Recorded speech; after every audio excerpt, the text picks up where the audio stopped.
get enough footage to create a trailer or a teaser or a sample or a scene that can really convey what you are looking and hoping to do to other people to help get them on board. So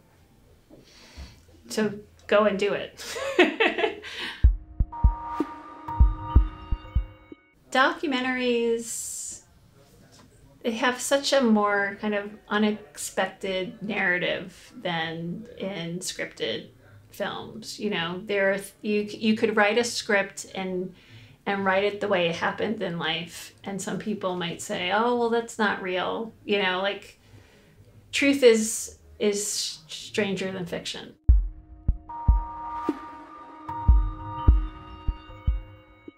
That is actually a big debate that we're having in the United States right now, of how do independent filmmakers and documentary filmmakers in particular make a sustainable career. So a lot of people are able to make 1 or 2 films, but getting the funding and actually being paid to make those films are very difficult.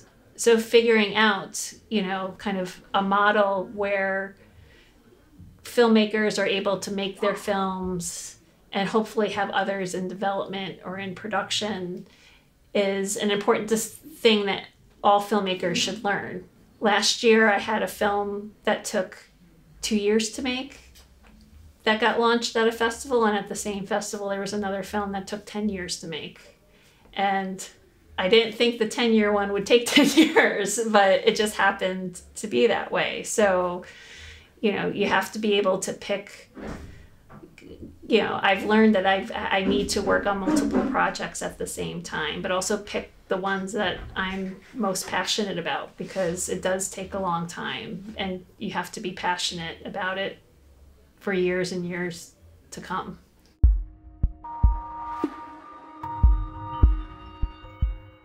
You have to hustle more, you have to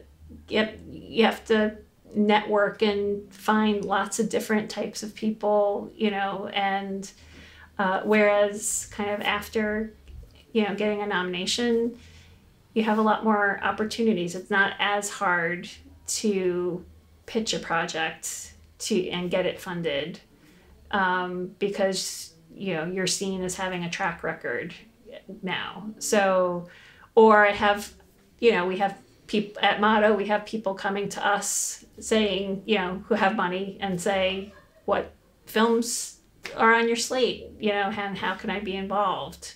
Whereas before that wasn't so much the case. We were the ones knocking down the doors. But I also know that that's not always going to be the case, that it's kind of a special kind of period of time. And, so you still have to kind of choose projects that you're passionate about, and, and hopefully that sustains over generations, those films. So, so it's just kind of, I'm fortunate in this time to have lots more opportunities, and hope just to build upon it, and those opportunities don't go away.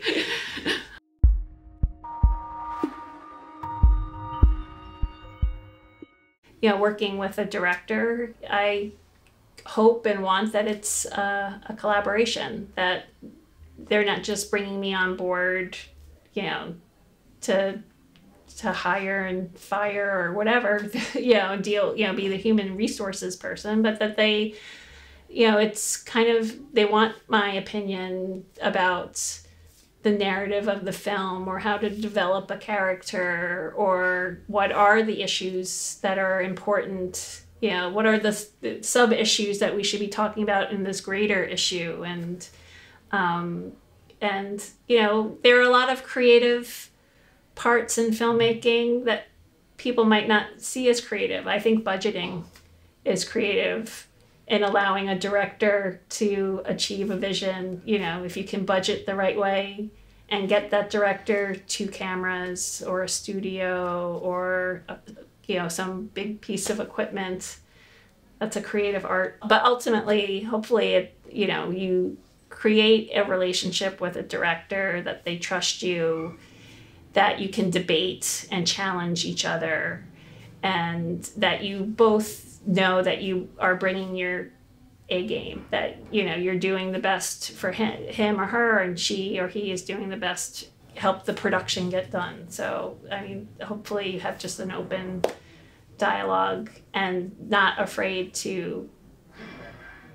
of conflict at times, but also kind of know your boundaries and, you know, have a normal, it's the same type of relationship you might have with like your mother, your father, your spouse, you know, it's a two-way give and take. So knowing that.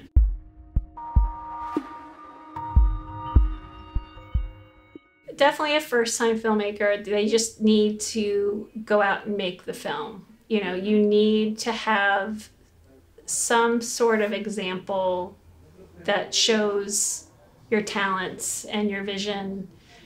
As a first-time filmmaker, it's harder to get a team on board because you don't have a track record. You're proving yourself.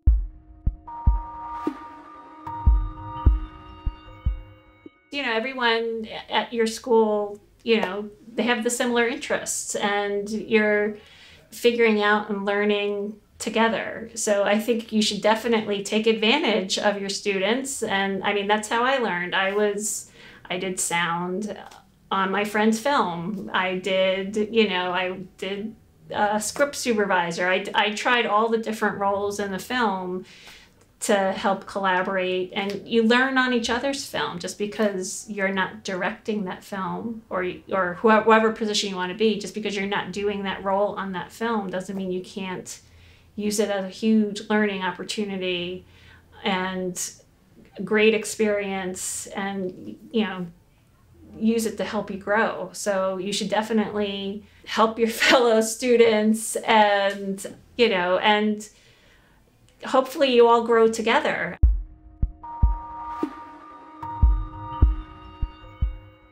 This is a wonderful school. The students, they seem very savvy and kind of really on the ball, and it gave really thoughtful and engaging questions in my class. And the only way to make films is to kind of not to be afraid of equipment or technology, and kind of pick up a camera you don't know how to use. And I see that kind of fire in the students here, that they really want to grow and create and develop their craft, which I think is beautiful.